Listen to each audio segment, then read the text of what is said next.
All right, when you hear the word hypnosis, what's the first thing that comes to mind? Probably a swinging pocket watch, right? Maybe somebody clucking like a chicken on stage. For like a century, that's been the image. All this mystery. And let's be honest, a lot of goofy stage show stuff. But what if I told you that behind all that, there's a really powerful, reliable phenomenon, something that can literally alter your perception, get rid of pain, and even shift your sense of who you are? So in this explainer, we're going to look past all those myths and see what's actually happening. Okay, so let's just get this out of the way right now. Hypnosis is real. The effects are not up for debate, they're observable, they're powerful, and they've been around for a very, very long time. But for just as long, the explanation for it has been kind of missing. So the big question we're going to tackle here is, what is the actual mechanism that makes it all work? How does it happen? And just to be super clear, we are not talking about subtle little changes here. We're talking about really profound effects. Things like analgesia, where pain signals in the brain are literally just turned off, or catalepsy, where someone's arm can become completely rigid and unmovable. You see, these aren't just tricks of persuasion. They are genuine, documented phenomena. So that question just gets bigger. What is the engine driving all of this? Right. So for decades, the whole conversation around hypnosis was just stuck.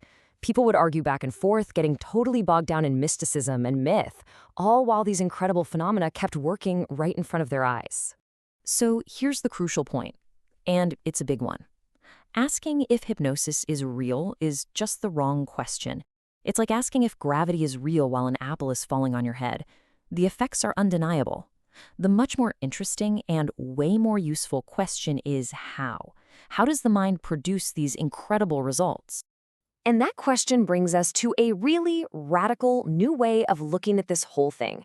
So instead of thinking of hypnosis as some kind of magical state that you enter, we're going to start looking at it as a change in the very architecture of your mind. Okay, so this slide right here, this is the whole ballgame. This is the absolute core of the shift in thinking.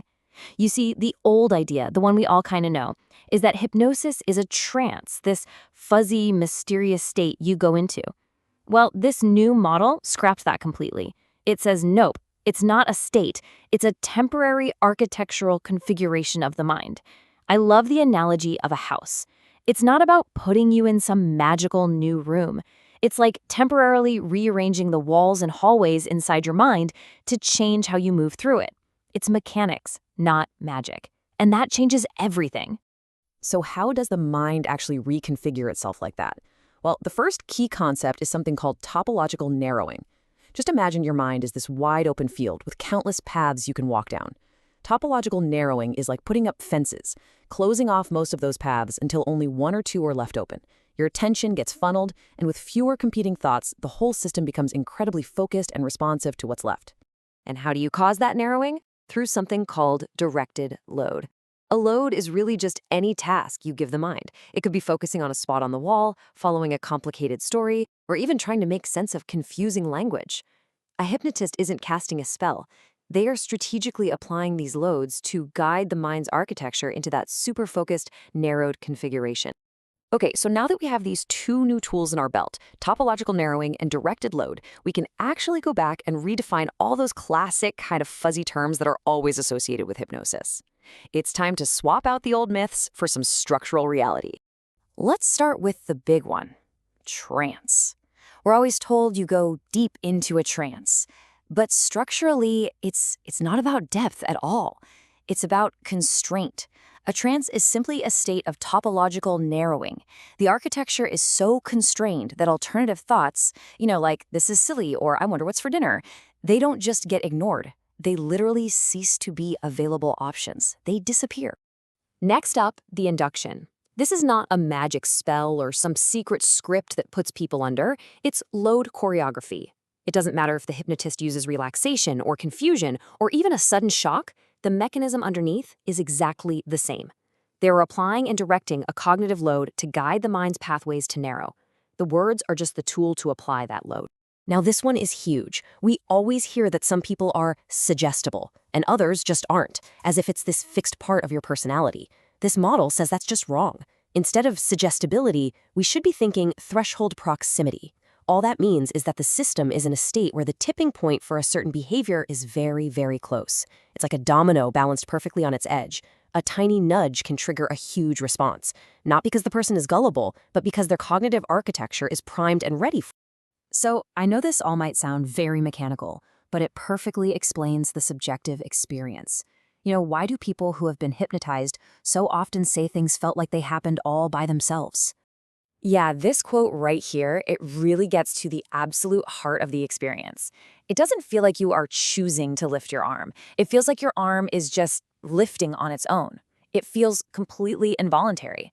And from a structural perspective, that description is perfectly accurate. So how does the mind get to that feeling of automaticity? Well, it turns out it's a pretty clear four-step process. First, the topology narrows, right? So attention becomes highly focused. Then something called identity compression happens. The idea of my arm gets isolated from the rest of me. And once that threshold is crossed, the behavior isn't really a suggestion anymore. It becomes structurally inevitable. The system is just completing its most logical path. It feels automatic because at that point, it is. Now, any good model has to explain not just why something works, but why it fails. So why doesn't hypnosis work every single time, for every single person? Well, the answer, once again, isn't about personality. It's about the structure. Hypnosis fails when the cognitive architecture is already overloaded. Think about it.